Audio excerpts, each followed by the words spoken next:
नमस्कार दोस्तों, हमारी आज की कहानी है बहू ने किया कुछ ऐसा कि सब हैरान रह गए। वो है, आज सुंदरी काम पर नहीं आएगी, उसे कल मना करके जाना चाहिए था। उषा जी झुंझलाते हुए बोली और बिखरे गैरूर काम को देखकर उनकी तैयारियां चढ़ गई। आजकल बहुत छुट्टी कर रही है, आने दो, इस बार उसे पैसे नहीं दूंगी। उसे पता था आज घर में काम है, आज ही उसने छुट्टी कर ली। अपनी बेटी को क्या कहती, वो अपने 4 महीने की बेटी को संभाल रही थी। कमरे में उषा जी चुपचाप गई और अपनी 2-4 सहेलियों को फ़ोन लगाया, पर किसी ने भी आने की हामी नहीं भरी। और उस घर में मेहमान, वहाँ वैसे भी काम बढ़ जाएगा, इसीलिए बाई जल्दी से हाँ भी नहीं भरती है।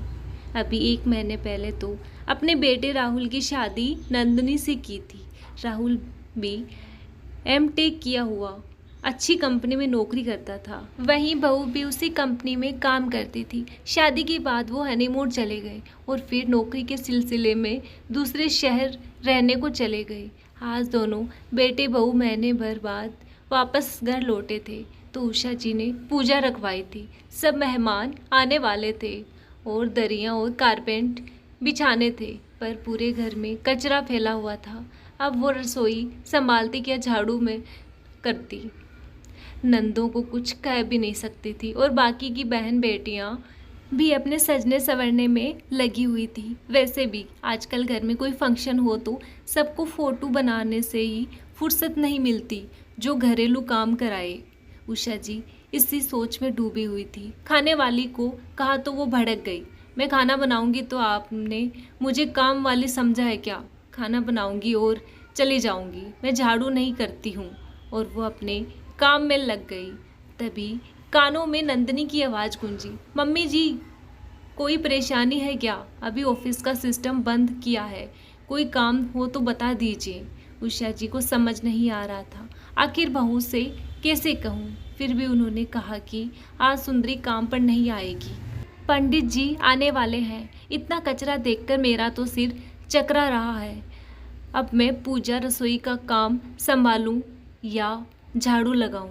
बस इतनी सी बात है। नंदिनी हंसने लगी। आपने मुझे पहले क्यों नहीं बताया? आप मुझे झाड़ू दीजिए, मैं झाड़ू लगा दूंगी। ये सोचकर उषा जी को हैरानी हुई। बहू, तुझे झाड़ू लगाना आता है? तू तो इतनी बड़ी कंपनी में काम करती है, पढ़ाई लिखाई में ही सारा समय लगाया होगा। तूने कभी क्या झाड़ू लगाई है? तो तू क्या लगाएगी?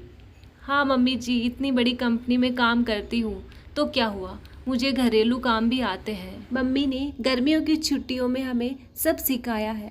मम्मी कहती है कि पढ़ाई अपनी जगह है, पर हर लड़की और लड़के को घर के काम भी आने चाहिए। आत्मनिर्भर होने से पहले ये भी ज़रूरी है कि आप किसी काम के लिए किसी पर निर्भर नहीं रहो, तभी आप पूरी तरह से आत्मनिर्भर बनोगे। मम्मी ने भैया और मुझे हर काम सिखाया है, तभी तो ऑफिस में व्यस्त रहती हूँ। वहाँ घर पर मेड भी लगी है, तो कभी मेड नहीं भी आए तो हमें काम करना हो तो आना ही चाहिए। तब ज़रूरत पड़े तो किसी का मुंह नहीं देखना पड़ेगा। उषा जी को ये सब सुनकर अच्छा लगा। नंदिनी, तेरी मम्मी ने बच्चों को बहुत अच्छी परवरिश की है। मैं तुमसे पहली बार मिली थी तब मैंने तुमसे ये सवाल पूछा था कि तुझे घर का काम आता है या नहीं।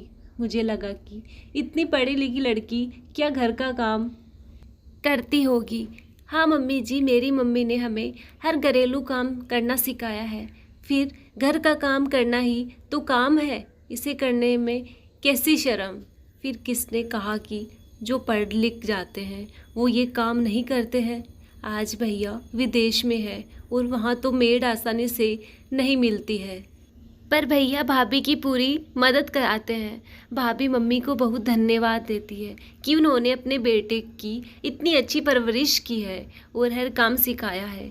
काम चाहे रोज़ करे ना करे, पर बेटा हो या बेटी, उसे घर का हर काम आना चाहिए। नंदिनी ने झाड़ू पकड़ी और पूरे घर की अच्छे से सफाई कर दी। तभी रिश्तेदार और मेहमान देखते रह गए और वो नंदिनी की तारीफ करने लगे। उषा जी के भाग्य की सराहना करने लगे कि उन्हें कितनी अच्छी बहू मिली है। अपने बच्चों को घर के काम की भी शिक्षा देनी चाहिए, जो सिर्फ घर पर ही मिलती है। काम आएगा तो वो किसी पर निर्भर नहीं होंगे और उनकी ज़िंदगी आसान हो जाएगी। आपको ये कहानी कैसी लगी बताइएगा। अच्छी लगी हो तो लाइक शेयर करना और मेरे चैनल को सब्सक्राइब करना। धन्यवाद।